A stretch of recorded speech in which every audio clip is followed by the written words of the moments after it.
The delicate porcelain teacup felt warm against my fingertips as I sat perfectly still on the silk-embroidered cushion, my posture impeccable, my expression serene.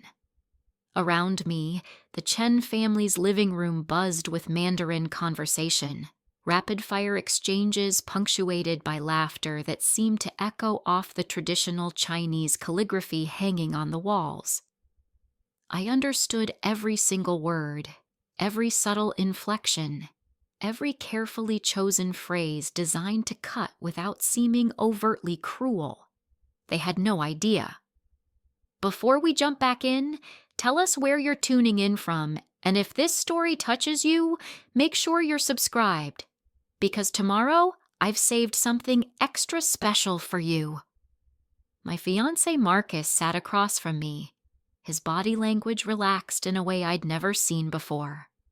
Here, in his parents' home in the upscale Arcadia neighborhood of Los Angeles, surrounded by the trappings of his family's wealth, the jade sculptures, the antique furniture shipped from Taiwan, the tea set worth more than most people's monthly rent, he was a different person. More confident, more dismissive, more real. 他在那个小公司做什么来着? His mother, Linda Chen, asked with practiced disinterest, barely glancing in my direction as she refilled her own teacup. The jasmine tea's fragrance filled the air, sweet and cloying. What does she do at that little company again? I kept my eyes downcast, the picture of the humble, non-Mandarin speaking white girl trying her best to fit in. I'd been playing this role for 18 months now, ever since Marcus and I started dating. The role of Melissa Carter, elementary school teacher, struggling with student loans, grateful to be dating a successful senior manager at a prestigious tech company. 一些行政工作, Marcus replied dismissively, waving his hand as if brushing away an annoying insect. Some administrative work. You know, answering phones, scheduling meetings. Nothing important. My grip on the teacup tightened imperceptibly. Administrative work. I was the founder and CEO of Next Gen Solutions, the very company where Marcus held his position. The company I'd built from nothing over the past 15 years, starting in a cramped apartment with nothing but a laptop, a vision, and an inheritance from my grandmother, my Ma, who had fled Taiwan during the political upheaval of the late 1940s and taught me Mandarin, Taiwanese Hokkien, and the value of observing before acting. Duo Xiaoqian, his father, Robert Chen, asked bluntly, how much money does she make? Before we begin, I want to take a moment to thank each of you for being part of this incredible journey. If you're enjoying these stories of empowerment, consider subscribing. It's completely free and helps us build this amazing community. Let's dive in. Marcus shifted uncomfortably, and I could see the calculation in his eyes. He'd always been careful about revealing too much about my supposed salary because the numbers never quite added up with our lifestyle. Dagai-san mo wu, he said finally. About 35,000. I nearly laughed. My actual salary, when you factored in stock options and profit sharing, was somewhere north of $8 million annually. But Marcus thought I made $35,000 working as an administrative assistant at what he called a boutique tech consultancy. He had no idea that the consultancy was a multi-billion-dollar enterprise, that we held contracts with half the Fortune 500, or that his own salary, generous as it was at $250,000, was signed off on by me personally. TNA, Linda sighed dramatically, pressing her manicured fingers to her forehead. Oh my God, Marcus Nikadingma? Are you sure about this? A girl with no real career, no prospects? Mama, biadanshin, Marcus said soothingly. Mom, don't worry. She's nice, and she doesn't have expensive tastes. Plus, you know, she's grateful. That makes things easier. Grateful. The word hung in the air like smoke. I took a delicate sip of my tea, the bitterness matching my mood perfectly. 她至少会做饭吗? Robert interjected. Can she at least cook? 完形, Marcus shrugged. She's okay. Nothing like your cooking, of course. Very American. You know, simple food. I thought of the previous week when I'd prepared a full Taiwanese feast. Sanbei-ji, 3-cup chicken, hizi-jian, oyster omelet, lu-ru fan, braised pork rice, and Jeonju nai-cha, bubble tea from scratch. Marcus had devoured it all, praised it effusively, and never once asked where I'd learned to cook like that. He'd simply accepted it as another lucky discovery. His mediocre girlfriend happened to have this one inexplicable talent. He hadn't questioned it because he'd never really been curious about me, about my life before him, my family, my history. He'd been too busy projecting his own narrative onto me, the struggling American girl who needed saving, who would be so grateful for his attention, his money, his family's acceptance that she'd never challenge him, never outgrow him, never threaten his carefully constructed sense of superiority. 他的家庭呢? Linda continued, her voice taking on that particular tone of Chinese maternal concern that could strip paint from walls. What about her family? Hen pu tong, Marcus said, and I could hear the dismissiveness creeping into his voice. Very ordinary. Her father's a retired mechanic.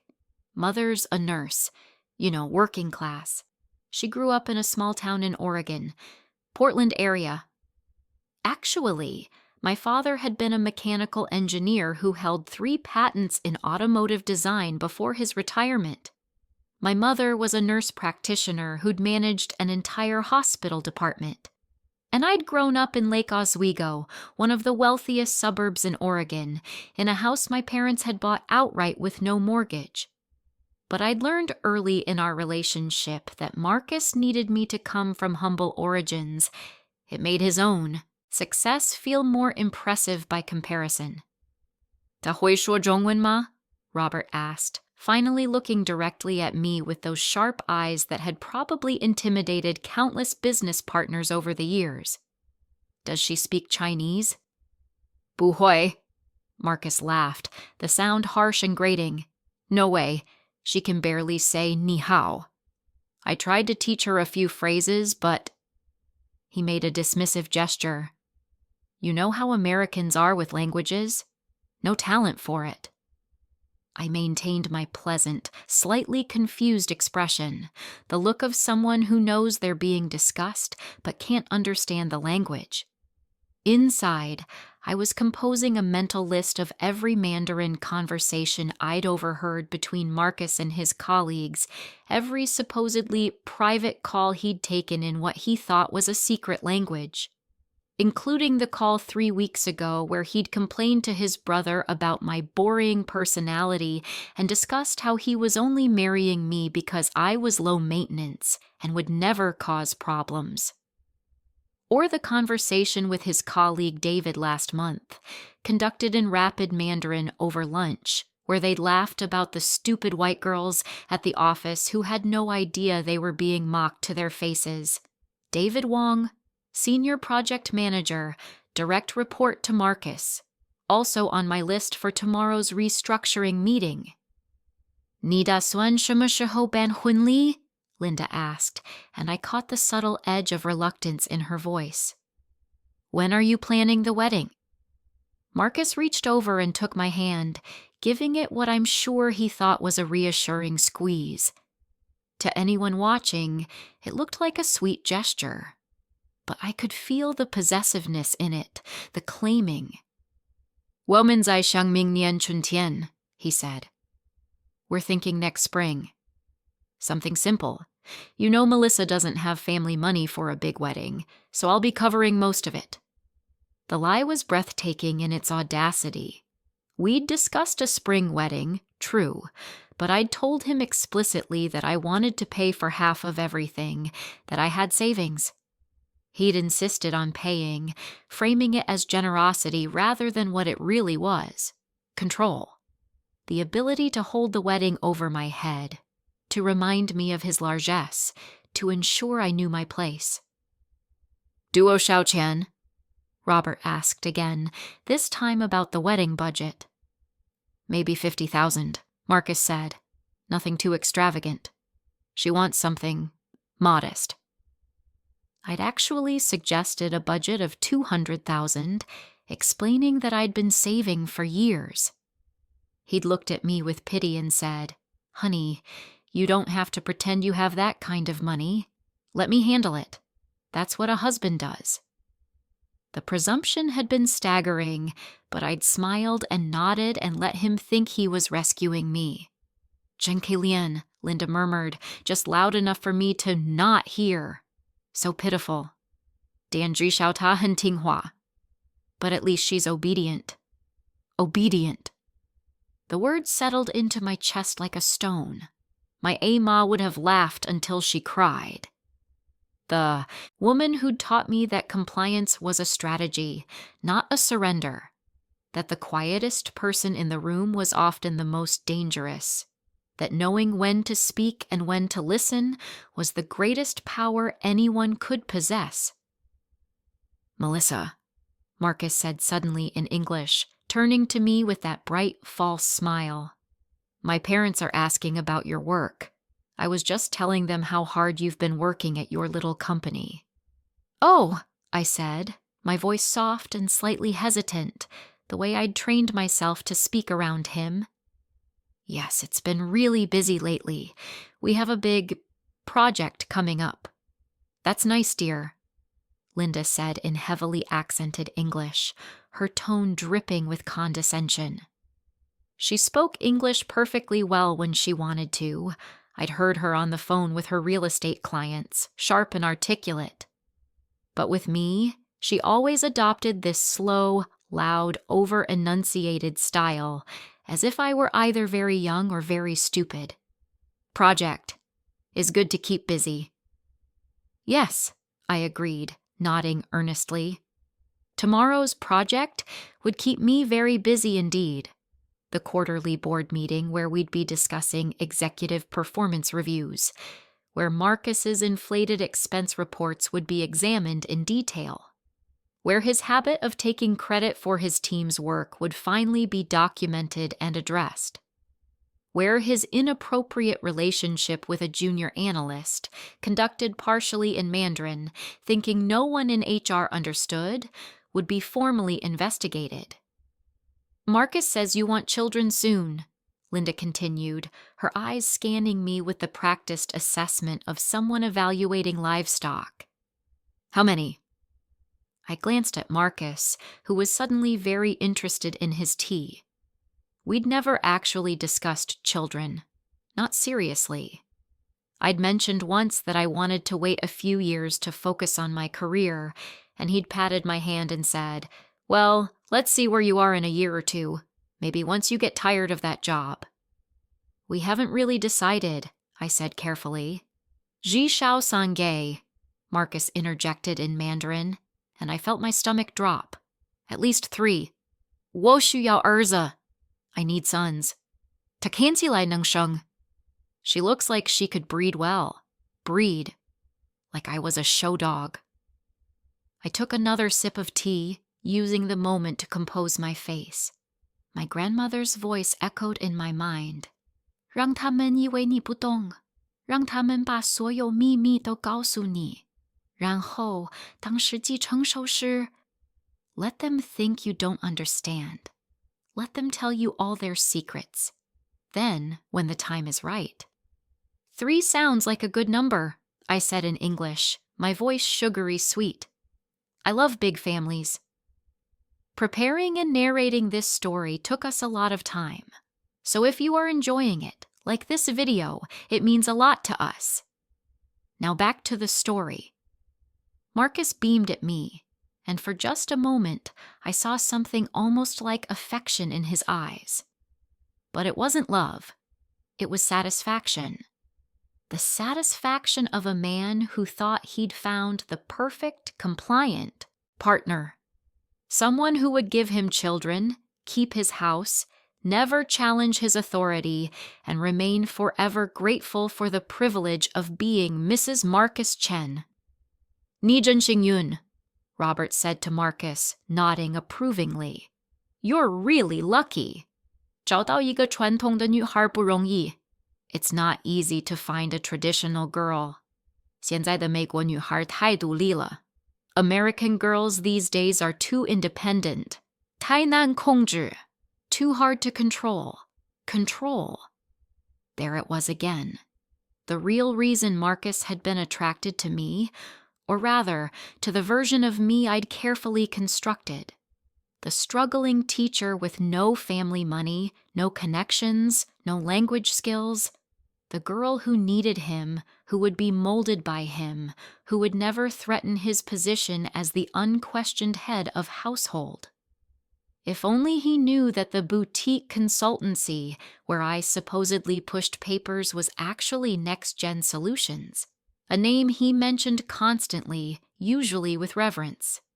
If only he knew that the CEO he'd been trying to impress for the past 3 years, the mysterious M. Lin, who never attended company social events and communicated primarily through video conferences and carefully worded emails, was currently sitting in his parents' living room, being discussed like a prized heifer. Emir Lin, Melissa Lin. I'd taken my grandmother's surname professionally, keeping my father's name, Carter, for my personal life.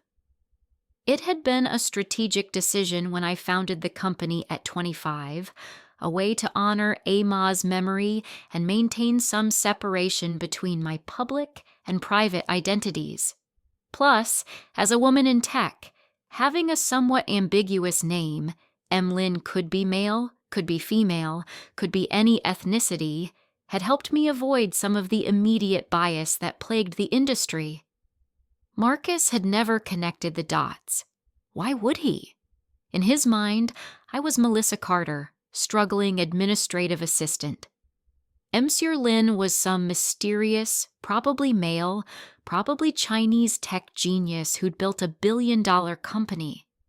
The two identities existed in completely separate mental compartments, never crossing, never touching. 他看起来很温顺, Linda observed, studying me over the rim of her teacup. She looks very meek. 这很好，你需要一个不会挑战你的妻子. This is good. You need a wife who won't challenge you. 我担心你会选择那些太聪明的女孩. I was worried you'd choose one of those girls who's too smart. 那种女人会给你带来麻烦. That kind of woman brings trouble. Too smart. Too much trouble. I thought of the advanced degrees hanging in my private office, the BS in computer science from MIT, the MBA from Stanford, the honorary doctorate from UC Berkeley. I thought of the keynote speeches I'd given at tech conferences, my face pixelated on the screen, my voice modulated, maintaining my privacy while still sharing my vision. I thought of the patents filed under shell companies, the innovations that had revolutionized how enterprises handled data security. Too smart. Too much trouble. If they only knew. Melissa, Marcus said suddenly, switching back to English and startling me out of my thoughts. Why don't you help my mother in the kitchen? She's preparing dinner. It wasn't a suggestion. It was a command, phrased as a polite request. I'd seen him do this at work too. Frame orders as friendly advice, making it seem like the other person's idea when really he was simply asserting dominance. Of course, I said, standing gracefully. I'd love to help, Mrs. Chen. Linda looked momentarily surprised, probably not used to being called by her married name by white women, but recovered quickly. 来吧, she said, standing. Come on. Then, remembering I supposedly didn't understand, she gestured toward the kitchen. I followed her into the sprawling kitchen, all marble countertops and professional-grade appliances. The kitchen in the house I actually owned, the one Marcus had never visited because I'd told him I rented a modest apartment, was twice this size and 3 times as well equipped. But I made appropriate admiring sounds as Linda showed me around. "You wash," she said in English, pointing at a pile of vegetables sitting in the sink. "I will cook." "Yes, ma'am," I said obediently, rolling up my sleeves and turning on the water. As I washed bok choy and gailan, Linda moved around the kitchen with practiced efficiency, preparing what looked like a traditional Taiwanese dinner. She kept up a running commentary in Mandarin, probably assuming I understood nothing. It was liberating, really. She was far more talkative than she'd been in the living room, relaxed by the assumption of privacy. 我不知道他在想什么, she muttered, chopping ginger with aggressive precision. I don't know what he's thinking. 娶一个外国女人. Marrying a foreign woman. 我们花了这么多钱送她去好学校，给她好工作，她选了个小镇来的穷女孩。We spent so much money sending him to good schools, getting him into a good company, and he picks a poor girl from a small town. She grabbed a wok, heating oil until it shimmered. 至少她看起来很顺从, she continued. At least she looks compliant. 不像那个 Emily. Not like that Emily. 太强势了. Too strong-willed. 总是顶嘴，总是有自己的想法. Always talking back, always having her own ideas. 幸好 Marcus 足够聪明，放弃了她. Thank God Marcus was smart enough to let her go. Emily. I remembered her from Marcus's social media history, deleted now, but I'd seen the photos before he'd scrubbed them. A beautiful Chinese-American woman with an MBA from Wharton and a position as an investment banker. She'd apparently had the audacity to have opinions and career ambitions, which had made her unsuitable as Marcus's wife. 这个 Melissa, Linda went on, dumping vegetables into the wok with a sizzle. This Melissa. 她不会威胁他的自尊心. She won't threaten his ego. 她会感激他给她的一切. She'll be grateful for everything he gives her. 而且，如果他惹麻烦，很容易就能把他打发走. And if she causes trouble, it will be easy to get rid of her. 没有钱，没有律师，没有朋友帮她. No money, no lawyers, no friends to help her. Get rid of me. Easy. I continued washing vegetables, my movements slow and meditative. It was fascinating, really, how much people revealed when they thought you couldn't understand them. Marcus had been careless with his Mandarin around me for over a year, conducting business calls, talking to his parents, gossiping with colleagues, all while I absorbed every word, every nuance, every casual cruelty. The man I'd fallen in love with, or thought I'd fallen in love with, had been a carefully constructed fiction. Sweet, supportive, encouraging. The reality was something far darker. A man who wanted a wife he could control, who took pleasure in having power over someone weaker, who viewed marriage as a hierarchy with himself firmly at the top. 而且你知道吗?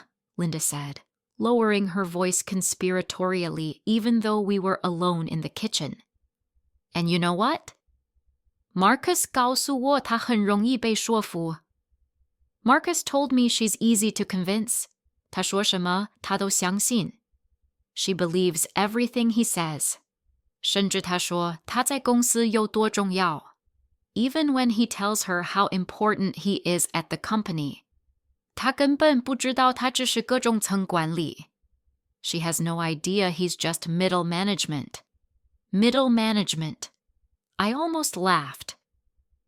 Marcus had told me he was the director of strategic operations, reporting directly to the CEO.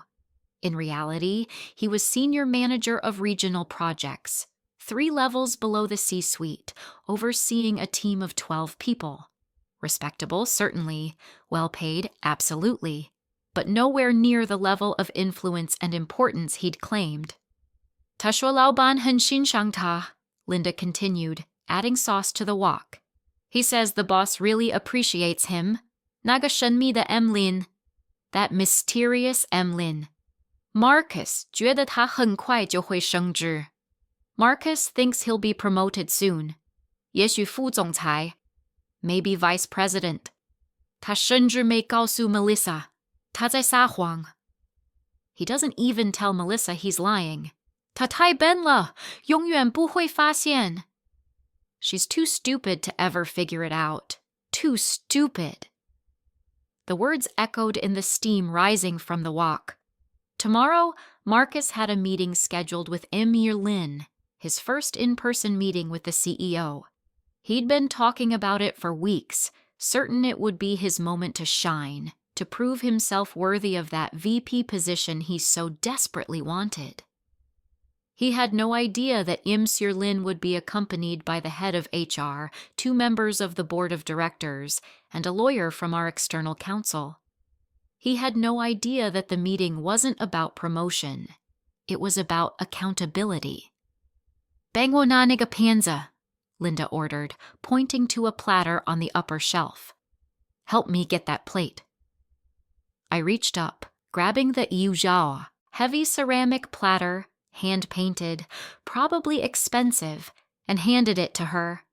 She took it without thanks, beginning to arrange the stir-fried vegetables artfully.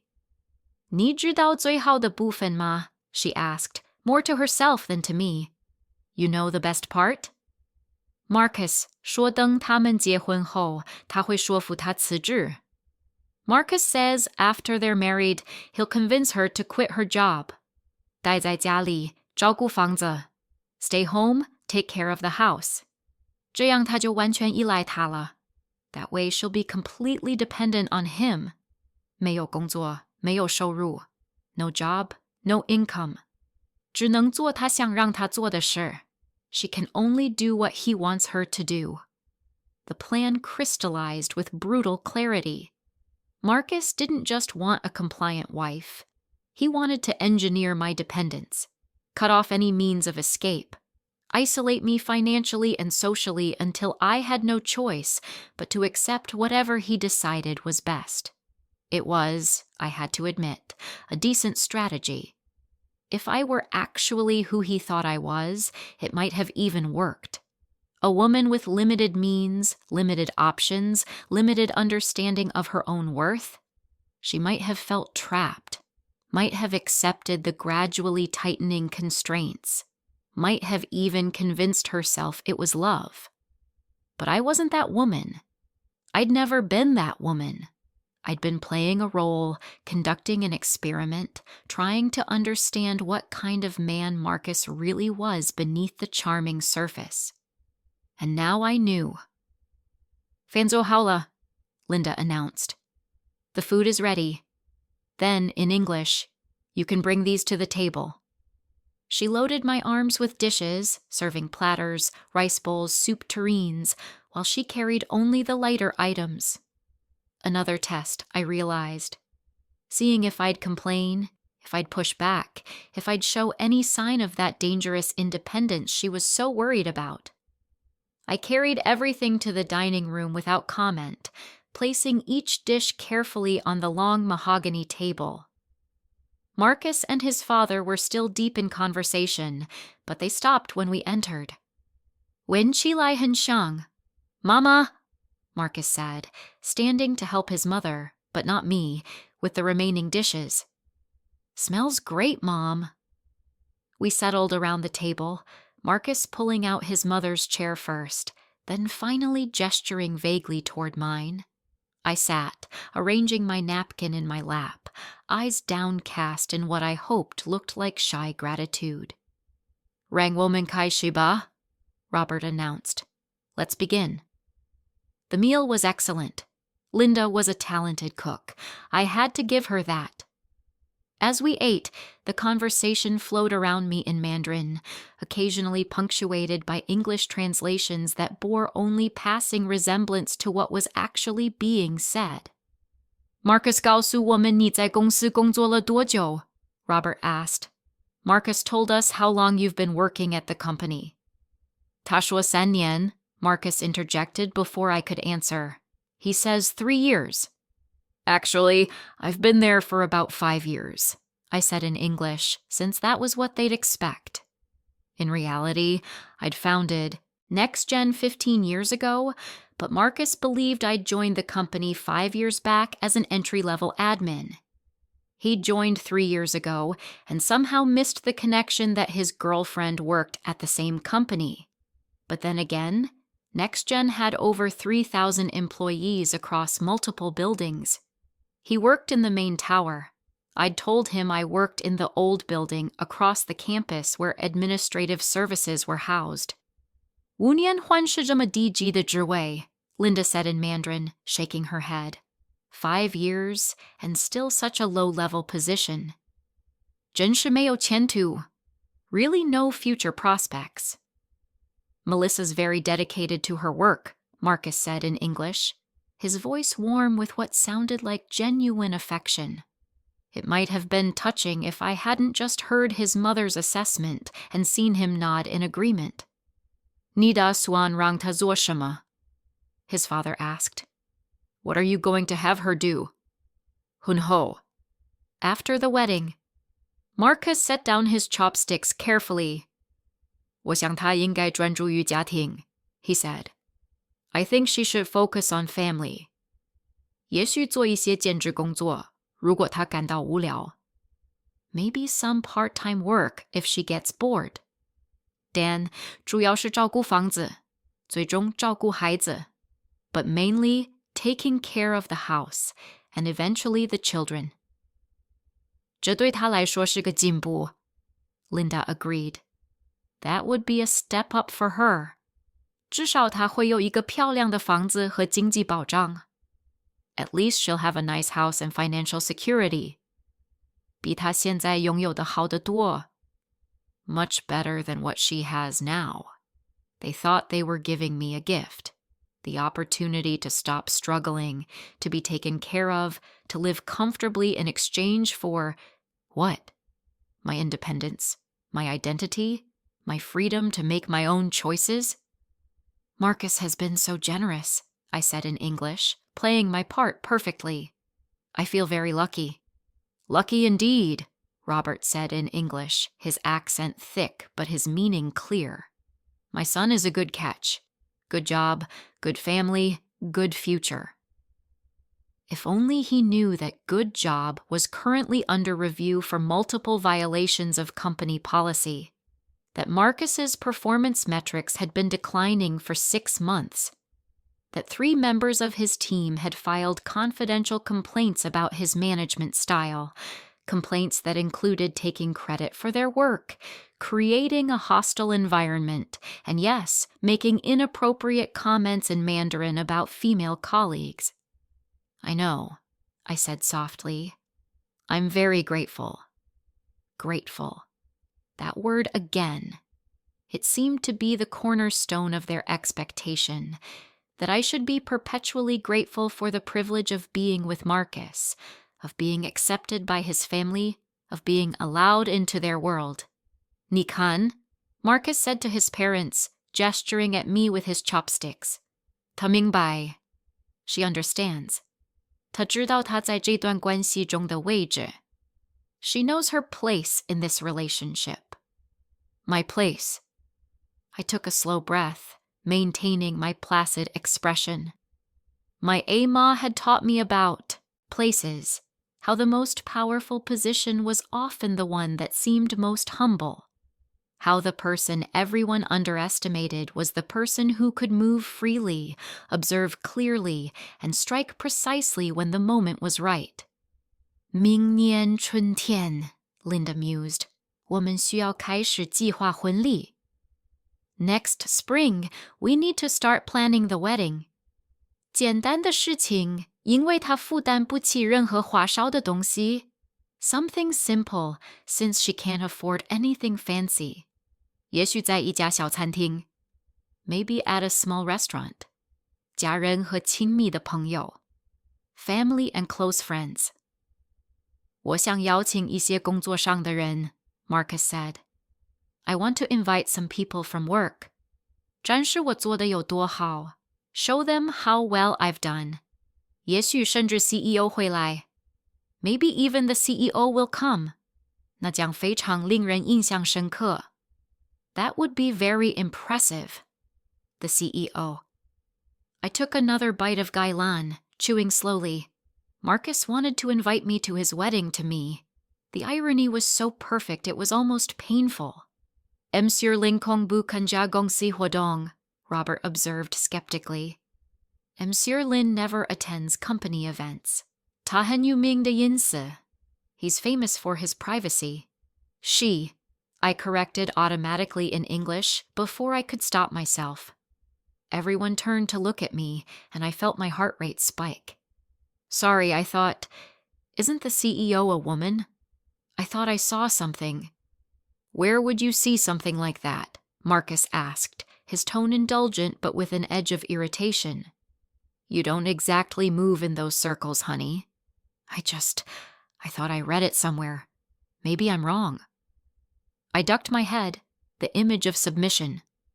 Monsieur Lin Shiga Nan Ren, Marcus said firmly to his parents. Monsieur Lin is a man. 或者可能是个女人，没人真正知道. Or maybe a woman. Nobody really knows. 但如果是女人，一定是个老太太. But if it's a woman, must be some old lady. 也许在中国接受教育. Probably educated in China. 英语不太好. English not so good. 这就是为什么她躲起来. That's why she hides. Old lady. Bad English. The assumptions were almost funny. I'd been born in Portland, raised speaking English, Mandarin, and Taiwanese Hokkien with equal fluency. I'd graduated at the top of my class from some of the best schools in America. But Marcus needed the CEO to fit a certain mold. Probably male, probably Chinese educated, probably older, probably socially awkward. Someone completely unlike the young, American-born, perfectly assimilated woman sitting across from him. 其实, Linda said thoughtfully, 如果 CEO 是女人就更好了. Actually, if the CEO is a woman, that's even better. Marcus 可以利用他的魅力. Marcus can use his charm. 女老板喜欢帅气年轻的男人. Female bosses like handsome young men. 他可以更快获得晋升. He could get promoted faster. The calculation was breathtaking. They were actively discussing how Marcus could manipulate his way up the corporate ladder, using charm and sex appeal if necessary.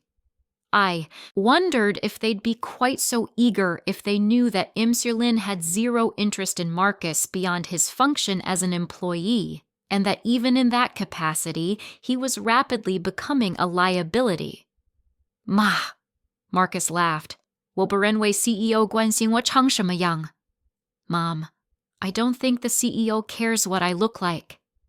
Dan, 如果他参加我的婚礼，那对我的职业生涯会很有帮助. But if she comes to my wedding, that would be very good for my career. 向每个人展示我很重要.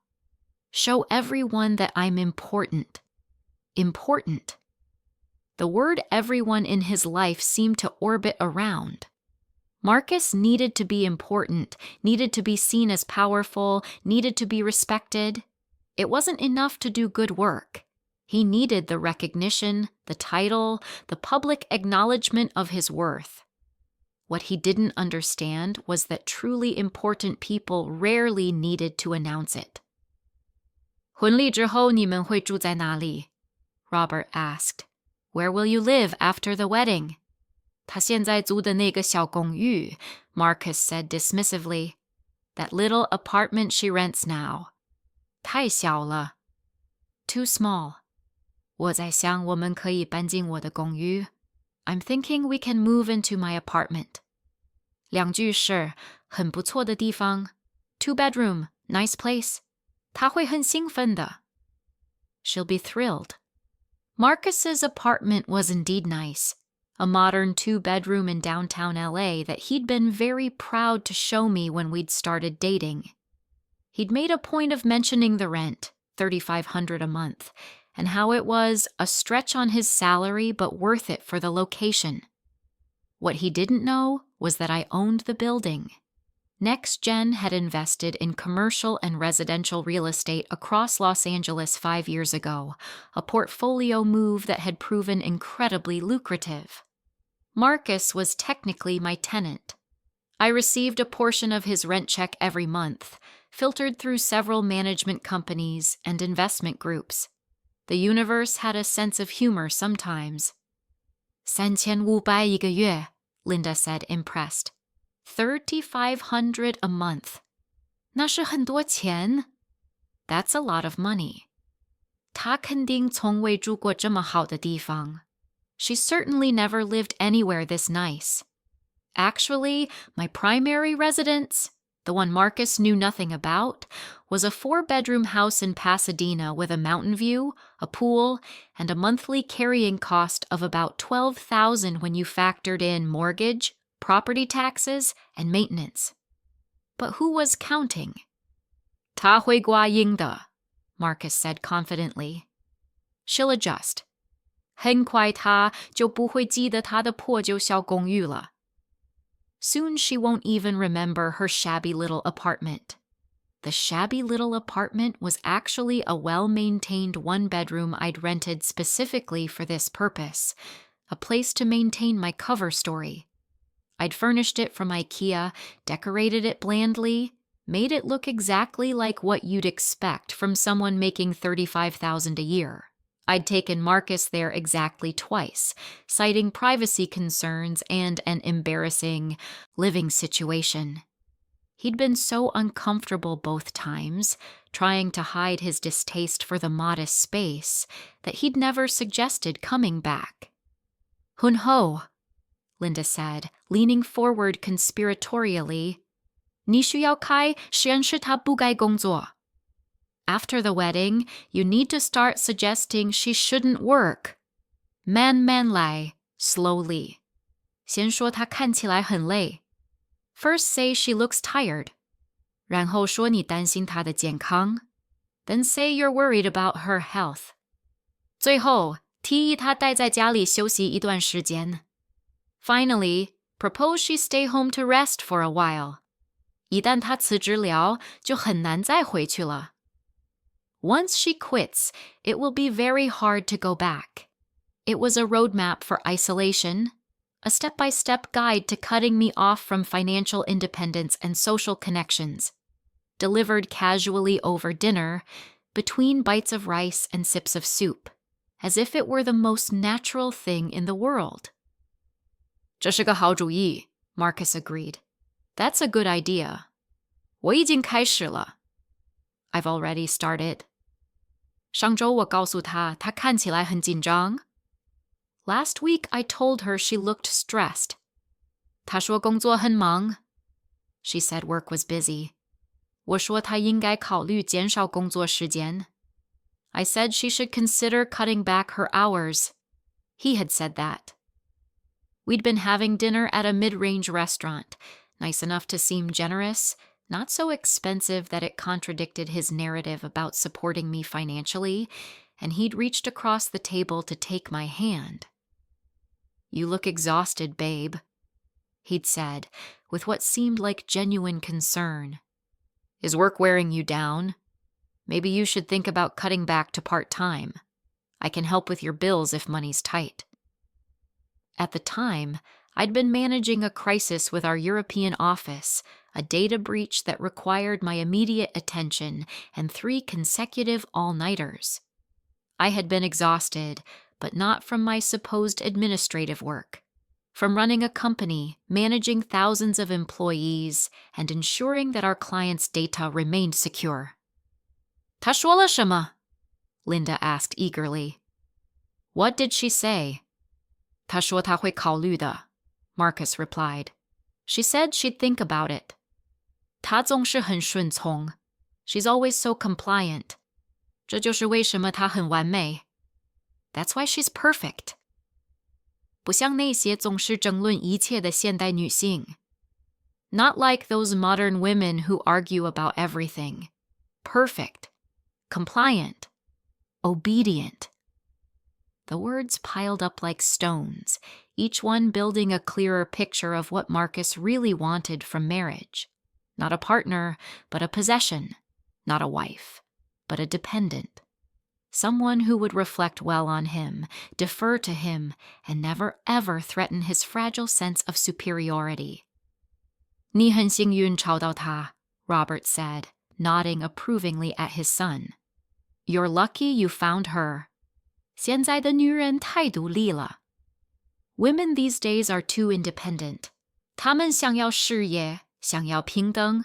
They want careers, they want equality. 她们忘记了女人的传统角色. They forget the traditional role of women. Dan Ziga Melissa. But this Melissa. Ta Dong. She understands. I understood all right. I understood exactly what kind of family Marcus came from, what kind of values he'd been raised with, what kind of marriage he envisioned. The understanding was clarifying, in a way.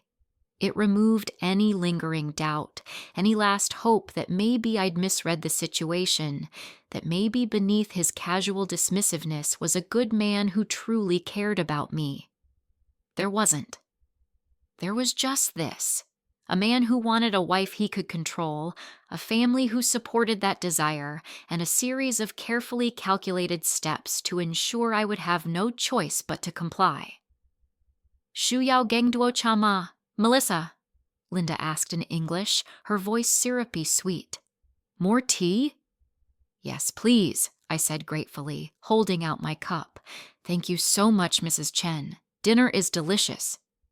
Zishi, she said, the Mandarin slipping out automatically before she caught herself. Thank you. Is old family recipe. I won't, I said in English, even though she hadn't been speaking to me in English. The response just slipped out, and I saw her pause, give me a slightly odd look. But then she shrugged it off. Americans sometimes responded to tone rather than content, after all. We finished the dishes in silence, Linda occasionally humming to herself. When we returned to the living room, Marcus and Robert were deep in conversation about real estate investments. Marcus looked up as I entered, and his face softened into that particular smile he reserved for when other people were watching, the smile of a man who wanted to be seen as kind, as generous, as the perfect gentleman. Come sit, babe, he said, patting the cushion next to him. We're just talking about investment properties. Dad's thinking about buying another rental. I sat, tucking myself against his side the way he liked.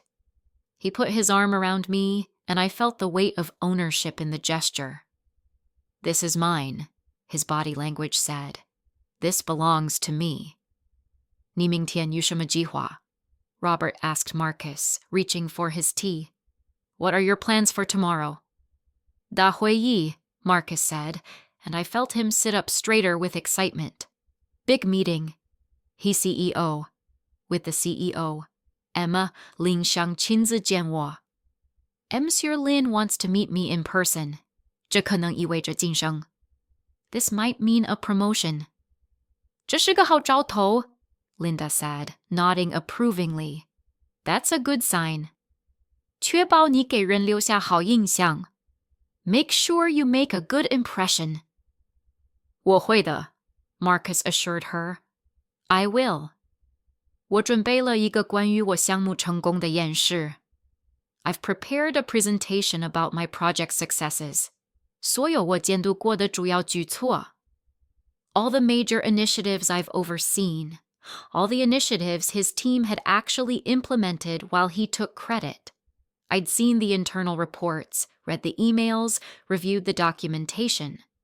Marcus's actual contributions had been minimal at best, but he'd become expert at positioning himself in front of successful projects, making sure his name was on the final presentations, ensuring he got credit for other people's work. Tomorrow, that would end. "What time is your meeting?" I asked innocently, playing the supportive girlfriend who hung on his every word. 10 a.m., Marcus said, glancing at his watch. "I should probably head home early tonight, get a good night's sleep. It's going to be a big day." "Of course," I agreed. "You need to be sharp." "Ni hui deng ta ting hao xiaoxi ma?" Linda asked him in Mandarin. "Will you wait for him to hear the good news?" "Yeshu tamen hui dang chang ti gong jin sheng." Maybe they'll offer the promotion on the spot. "I hope so," Marcus said. Then to me, "I might be able to take you to a nice dinner tomorrow night. Celebrate." "That sounds wonderful," I said, though I knew tomorrow night would look very different than he imagined. There would be no celebration. There would be a very difficult conversation about integrity, about respect, about consequences. And after that conversation, there would be no more dinners, no more wedding planning, no more pretending. The rest of the evening passed in a blur of small talk and loaded compliments. Linda showed me photo albums from Marcus's childhood, pointing out his achievements while making subtle comparisons to my simpler background. Robert lectured about financial planning and the importance of living within one's means, advice clearly directed at me, the supposedly struggling girlfriend who needed to learn frugality. Through it all, I smiled and nodded and played my role perfectly. One more night, I told myself. One more night of performance, of observation, of letting them think they knew me. When we finally left, Marcus drove us back toward my shabby apartment, with his hand on my thigh, possessive and proprietary. "I think that went really well," he said. "My parents really like you." "I like them too," I lied smoothly. "Once we're married, you'll be spending more time with my mom," he said. "She can teach you how to cook properly, how to run a household. It'll be good for you." "I'd like that," I said. My phone buzzed again. A message from Marcus. "Thank you for being so great with my parents tonight. They're already talking about you like you're part of the family. I'm so lucky to have you. Sweet dreams, babe." I read it twice, looking for any hint of irony, any suggestion that he suspected something. But no, it was pure, guileless confidence. The confidence of a man who thought he'd found the perfect mark, the perfect situation, the perfect life. "Sweet dreams to you too," I typed back. "Good luck tomorrow. I know you'll do great." One of those statements was true. He would need luck tomorrow. A lot of it. I set my phone aside and walked to the window, looking out over the city lights. Somewhere out there was my real house, my real office, my real life. Tomorrow, I would reclaim all of it. No more pretending, no more performance, no more allowing myself to be underestimated and dismissed.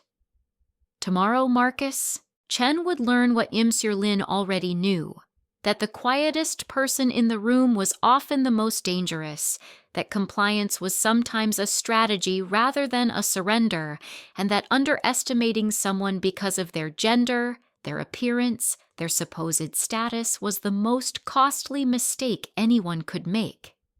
I thought of my Ma, who had fled a war-torn country with nothing, who had built a life through careful planning and strategic patience, who had taught me that power wasn't about being loud or obvious, it was about being prepared, being patient, and being willing to act decisively when the moment arrived.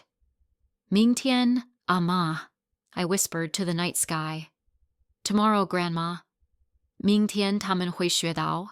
Tomorrow they'll learn. Tomorrow the performance would end. Tomorrow the truth would emerge. Tomorrow, Marcus would walk into that conference room expecting validation and leave understanding, finally, what real power looked like. And it would all start at 10 a.m. But why would he? I replied. Emma Lynn is successful, powerful, important. Melissa Carter is struggling, grateful, insignificant. In his worldview, those two people can't possibly be the same person. At 9:55, our legal counsel arrived. Richard Stein, a partner at Morrison & Associates, who'd been with us since the company's early days. The sitting at the head of the table, in a suit that screamed authority, with an expression nothing like the soft, compliant girlfriend he knew. "Melissa," he said, his voice uncertain. Why are you here?" "Please sit down, Mr. Chen," I said, my voice cool and professional.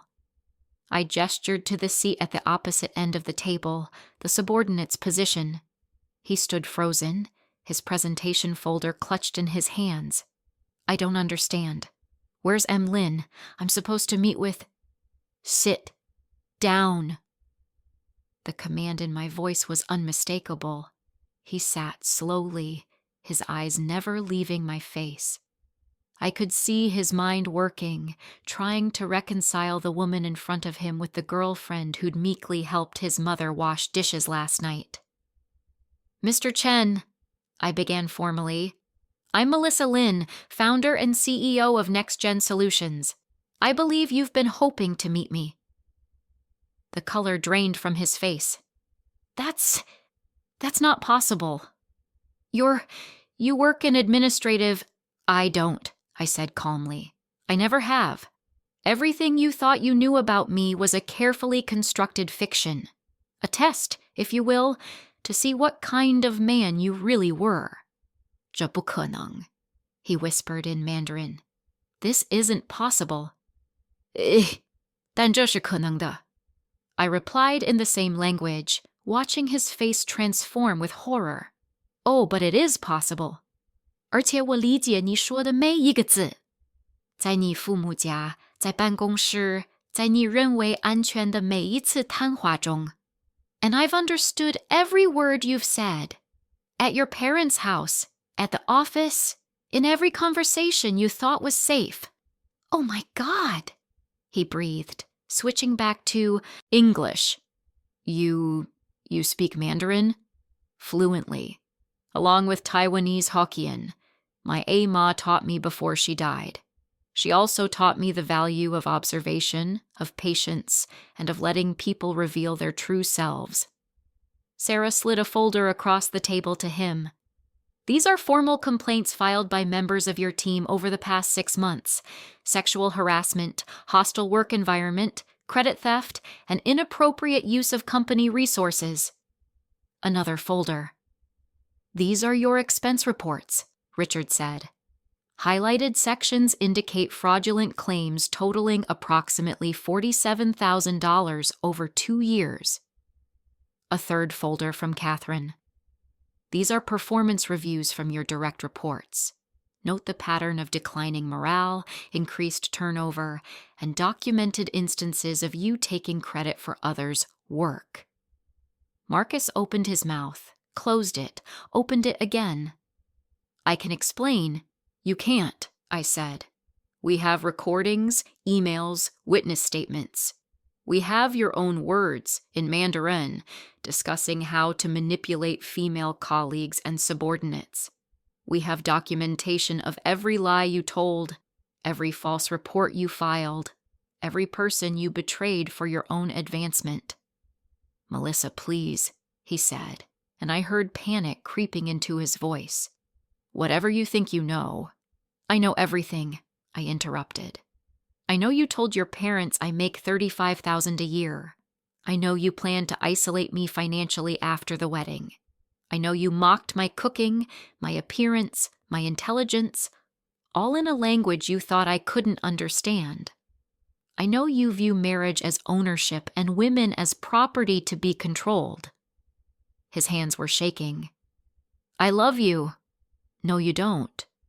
You love the idea of me. the grateful, compliant woman you thought you could mold. You love having someone who made you feel important, generous, powerful. But you never loved me because you never actually knew me. 我们可以解决这个问题, he said desperately, switching to Mandarin as if that language might give him some advantage. We can work this out. 我道歉,我会改变. I apologize. I'll change. 用英语, I said coldly, in English. 向所有人道歉,不仅仅是向我.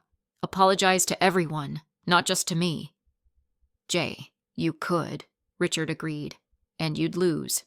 We have 3 employment attorneys on retainer who've reviewed this case extensively. You have no grounds for wrongful termination, and any lawsuit would only make public the evidence we've gathered. What about us? Marcus said, looking at me with something that might have been genuine pain. What about our engagement? Was any of it real? Was it real for you? I countered. When you laughed with your friends about my dead-end job? When you told your parents I was too stupid to learn Mandarin? When you planned how to trap me in financial dependence? Which part of that was real love, Marcus? He had no answer. I thought I might find something worth saving, I continued. Some core of decency beneath the arrogance. That's why I maintained the charade for so long. I kept thinking, maybe he'll surprise me. Maybe he'll show genuine respect, genuine kindness, genuine interest in who I actually am rather than who he wants me to be. But you never did. Every day, every interaction, you proved that you viewed me as less than, as someone to be managed, controlled, and ultimately erased. You didn't want a wife. You wanted a possession. Tears were running down his face now. I never meant... Yes, you did. You meant every word you said to your parents, every dismissive comment to your colleagues, every condescending compliment you gave me. The tragedy is that you probably don't even recognize how cruel you've been. To you, this is just the natural order. Men lead, women follow. Men matter, women serve. The door closed behind him, and I felt something release in my chest. Tension I'd been carrying for 18 months, maybe longer. Well, James said after a moment. That was intense. Are you all right? Catherine asked me, her voice gentle. I am, I said, and I meant it. I'm sad for what could have been if he'd been a different person. But I'm not sad about this outcome. Sarah came over and squeezed my shoulder. You gave him every chance to be better. He chose not to take them. What about the wedding? Richard asked practically. Deposits, invitations. There aren't any, I said. We never actually booked anything. Marcus kept saying he'd handle it, but he never did. I think part of him always knew it wasn't real. Over the next few hours, we worked through the transition plan. Marcus's team members were notified of the leadership change. HR scheduled individual meetings to address any concerns or complaints they hadn't felt safe reporting before. The company-wide announcement cited personal reasons for Marcus's departure, as promised. By evening, I was alone in my office, the real one, surrounded by the evidence of my actual life. Degrees on the walls, patents in frames, photos of Ama, of my parents, of the people who'd built me into who I really was. My phone buzzed. Marcus. I told my parents I broke up with you. Couldn't let them know the truth. Couldn't let them think their son is a failure. I stared at the message for a long moment, then typed, whatever you need to tell yourself. I hope someday you understand why this happened. I hope you become a better person. But mostly, I hope you learn that people aren't things to be controlled. His response came quickly. 你赢了，祝你开心, you won. I hope you're happy. 我没有赢, I typed back. I didn't win. 我只是拒绝输. 有区别. I just refuse to lose. There's a difference. Then I blocked his number. 3 months later, I sat in my Pasadena home, the real one, having lunch with Sarah on the patio overlooking the pool. She'd brought her wife and their new baby, a perfect bundle named Sophie, who gurgled contentedly in her carrier. Have you heard anything? Sarah asked, carefully neutral. About Marcus? No. According to LinkedIn, he took a position at a startup in San Diego. Lower pay, smaller company. Fresh start. Think he learned anything? I don't know, I admitted. I hope so. But people like Marcus, people who've built their identity around being superior to others, that's hard to unlearn. Have you dated anyone? I laughed. God, no. After 18 months of performance art, I need time to just be myself for a while. No games, no tests, no experiments. The experiment did prove something, though, Sarah pointed out. How many people show you their true face when they think you're powerless? Truth, I agreed. Though I'm not sure I'd recommend it as a dating strategy. My phone rang. Unknown number. I almost didn't answer, but something made me pick up. Wei? I said in Mandarin. Melissa, this is Linda Chen. Maybe, I agreed. Though change is hard, especially beliefs we've held our whole lives. Will you tell people about our family? No, this isn't about revenge or public humiliation. It's about boundaries and consequences. Marcus broke rules at work. He faced work consequences. In our personal relationship, well, that relationship is over. But I'm not interested in destroying his family's reputation. 谢谢, she said softly. Thank you. 我希望你找到一个值得你的人. I hope you find someone worthy of you. 我也希望如此, I replied. I hope so too. 照顾好自己, Chen 太太. Take care of yourself, Mrs. Chen. I hung up and found Sarah watching me with raised eyebrows. His mother? Apologizing. Sort of. Will you forgive them? I considered the question. I don't think forgiveness is mine to give. They showed me exactly who they were, and I believed them. Now they have to live with the consequences of their own choices, just like Marcus does. Fair enough. Sarah lifted her glass of lemonade. To boundaries? To boundaries, I agreed, clinking my glass against hers. And to never again pretending to be less than I am just to make someone else comfortable. Amen to that. As the sun set over Los Angeles, painting the sky in shades of orange and pink, I thought about my ama, about her courage in leaving everything familiar, her strength in building a new life, her wisdom in teaching me that power came in many forms. She'd taught me Mandarin so I could connect with my heritage. But she'd also taught me something more important, that knowledge was power only if you knew when to use it. That observation was a weapon only if you were patient enough to wait for the right moment. That being underestimated was an advantage only if you were strategic enough to leverage it. Marcus had underestimated me. His family had underestimated me. And in their arrogance, in their certainty that they knew exactly who I was and what I was capable of, they'd revealed everything I needed to know about them. I'd passed their test too, but they'd failed mine. Ah ma, I whispered to the evening sky, 你教得很好. You taught me well. 我终于明白了. 力量不是控制别人. I finally understand. Power isn't controlling others. 而是永远不要让别人控制你. It's never letting others control you. Somewhere in the city, Marcus was probably trying to rebuild his life, hopefully learning from his mistakes.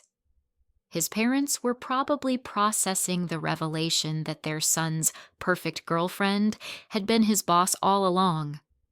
David Wong and the other colleagues who'd participated in the hostile environment were facing their own reckonings. And me? I was exactly where I'd always been, running my company, living my life, being fully, authentically myself. No more performances, no more pretending, no more shrinking to fit someone else's limited imagination. The experiment was over. The truth was revealed. And for the first time in 18 months, I could simply be Emma Lin, Melissa Carter, Melissa Lin. All the pieces of myself integrated, acknowledged, and free. 你知道, Sarah said, bouncing Sophie gently. You know, there's something poetic about it all. He spent so much energy trying to control you, and in the end, he never controlled anything. You were in charge the whole time. Not the whole time, I corrected. For a while, I let him think he had control. That was my choice, too. But yes, once I understood who he really was, the rest was just documentation. Do you regret it? The time invested? I thought about it carefully. No, I learned something important. About how people treat those they view as powerless. About the systems that enable abuse and disrespect. About my own strength and patience. That knowledge is worth the 18 months. Plus, Sarah added with a grin, you got a great story out of it. I laughed. True. Though I'm not planning to share it widely. Why not? It's empowering. Woman builds billion-dollar company, tests fiancé by pretending to be poor, discovers he's terrible, reveals truth dramatically. That's movie material. Maybe, I conceded. But the real story isn't about revenge or dramatic reveals. It's about knowing your worth and refusing to accept anything less. It's about recognizing that respect isn't negotiable. And it's about understanding that sometimes the kindest thing you can do for yourself and others is to stop pretending and tell the truth. We sat in comfortable silence as the stars began to emerge, Sarah's baby sleeping peacefully, the city lights twinkling below. My phone buzzed one more time. An email from Catherine. Board meeting next month to discuss expansion plans. Your vision for the next 5 years. Looking forward to it. Work continued. Life continued. And I continued. No longer divided between the person I was and the person I pretended to be. Just me, whole and complete and free. That night, before bed, I took out the old photo album my grandmother had left me. Pictures of her as a young woman in Taiwan, full of hope and determination. Pictures of her in America, building a new life through sheer will. And tucked in the back, a note in her handwriting, Mandarin characters flowing across the page, 亲爱的孙女, beloved granddaughter, 记住, 真正的力量不需要宣布自己. Remember, true power doesn't need to announce itself. 它只是存在，像山一样，无法动摇. It simply exists, like a mountain, unmovable. 坐山不是河，和流花应验时，山脉创造路径。Be the mountain, not the river. Rivers adapt to rocks. Mountains create paths. 永远不要让任何人让你变小。你生来就是为了占据空间。Never let anyone make you small. You were born to take up space. I held the note against my heart, feeling the weight of her wisdom, her love, her absolute certainty that I was meant for more than compliance and gratitude. 我占据了空间, Amma, I whispered. I took up space, Grandma. 我创造了自己的道路. I created my own path. 谢谢你教我如何. Thank you for teaching me how. And in the quiet of my home, surrounded by the evidence of everything I'd built, I finally felt complete. Not because I'd defeated Marcus, but because I'd refused to betray myself. Not because I'd revealed the truth dramatically, but because I'd finally stopped hiding it. The experiment was over. The performance had ended, and the real Melissa Lin, founder, CEO, granddaughter, woman, could finally take center stage in her own life. That was victory enough. Up next, you've got 2 more standout stories right on your screen.